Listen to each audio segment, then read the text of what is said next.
porque a coisa ficou feia no Cazem lá de Socorro.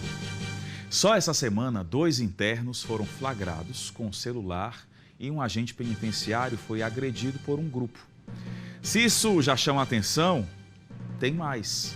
3 suspeitos queriam invadir o Cazem para resgatar 2 menores infratores que estão apreendidos lá no local.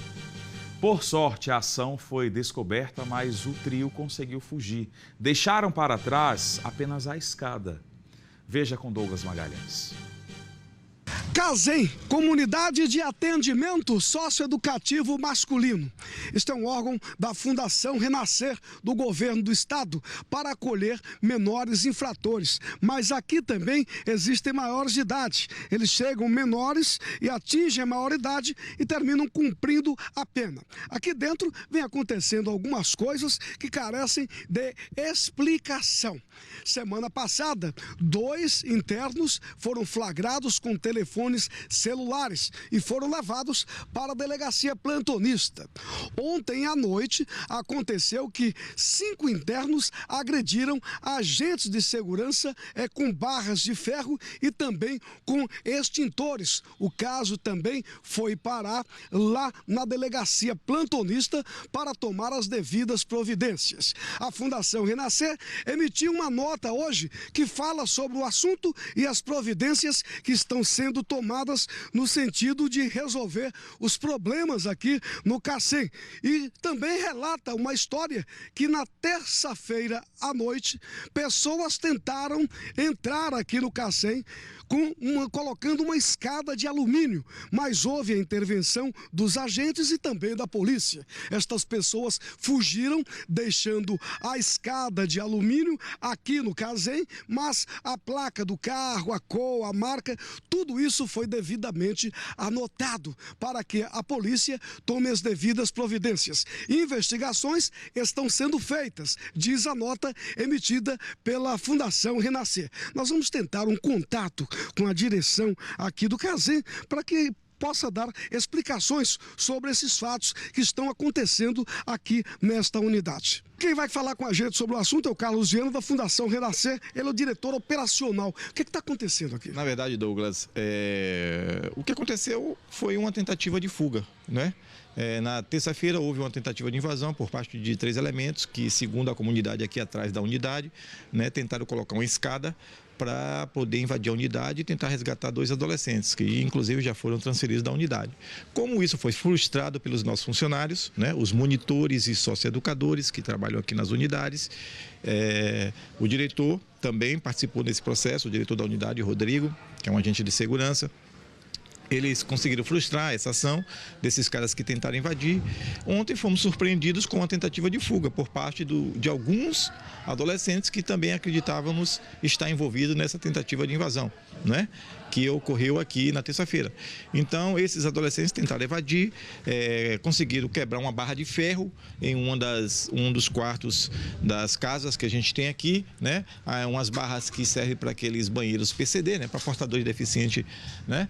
E eles conseguiram quebrar essa barra de ferro e partiram para cima de um funcionário, ferindo esse funcionário no rosto, né? E nas mãos, né?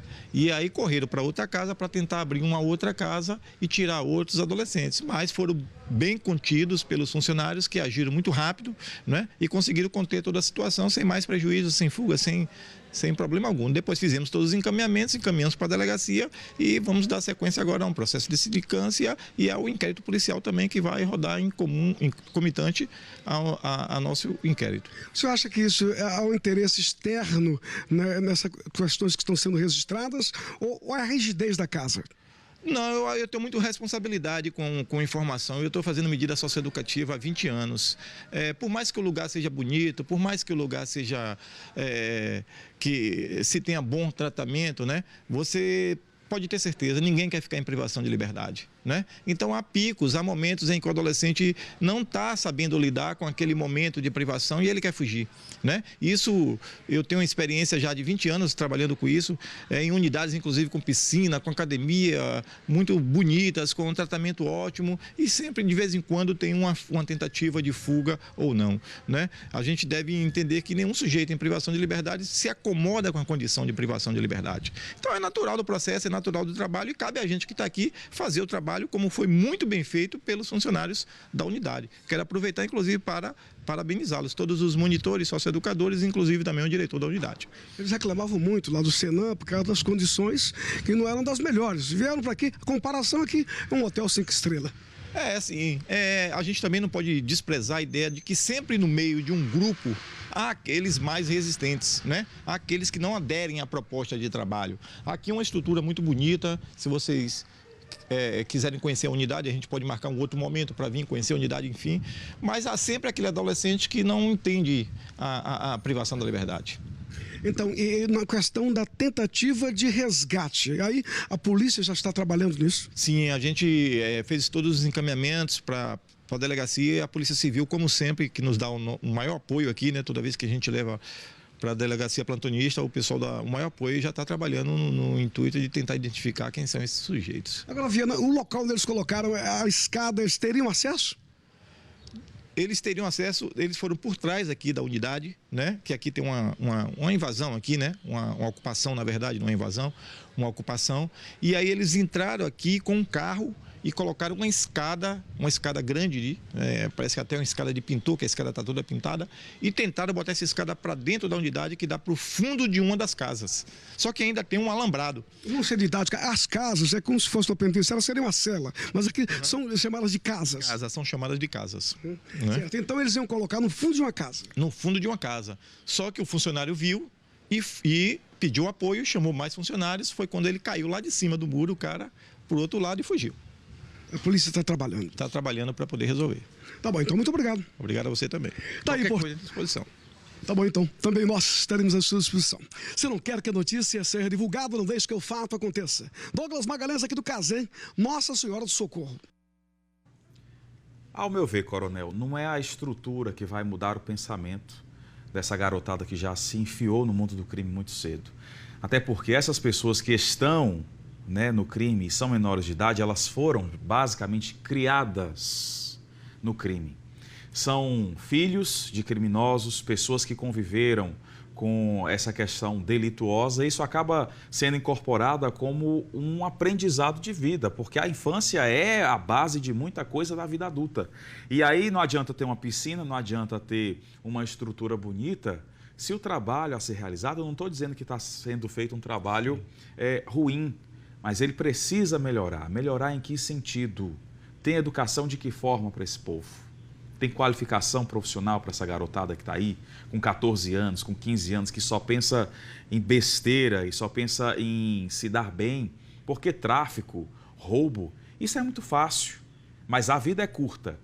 Agora, essa questão de educação para mudar essa realidade, o pensamento de como a vida é, aí é que onde o bicho pega, é aí onde está a fraqueza, talvez, de onde os gestores ou os agentes estão. Eles podem até tentar, sim, mas a quantidade para você entrar na mente dessa garotada que já está corrompida porque nasceu na criminalidade é difícil demais, minha gente. É muito difícil, Diego. O trabalho dos agentes, de todos aqueles que fazem o trabalho socioeducativo, é um trabalho que precisa ser valorizado.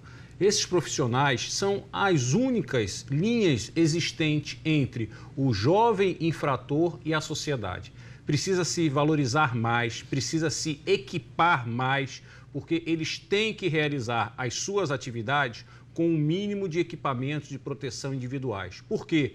Porque esses adolescentes, que cometem determinados crimes, eles são extremamente violentos. Então, eles não irão medir esforço para essas tentativas de fuga e de realização de outros atos. Então, precisa se investir muito. Se já foi investido algo, se precisa investir muito mais, melhorando, sim, a formação, a educação, porque parte desses jovens, às vezes, não tem a orientação básica de saber ler ou escrever. Então, infelizmente, pelas circunstâncias de nossa sociedade, circunstâncias da vida, acabam pendendo para o lado da criminalidade. E se precisa se buscar, é caro, mas é obrigação do Estado. O Estado não pode abandonar e nem deixar nem os jovens que cometeram os atos infracionais, muito menos aqueles que tentam, de certa forma, recuperá-los e proteger. Tem que se investir em ambos. Não podemos pensar simplesmente no jovem que cometeu o ato infracional e esquecermos dos profissionais. E quando eu digo profissionais, são todos, são psicólogos, são os agentes, são os diretores, são todos aqueles que têm uma das mais árduas missões,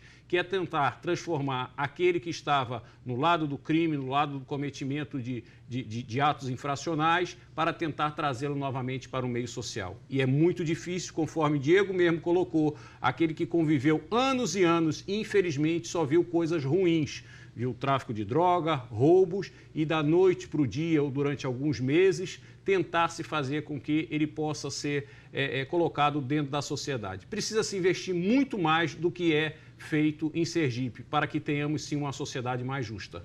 Obrigado, coronel, até já. Vem para o lado de cá, só reforçando que é possível sim mudar a realidade dessa garotada aí.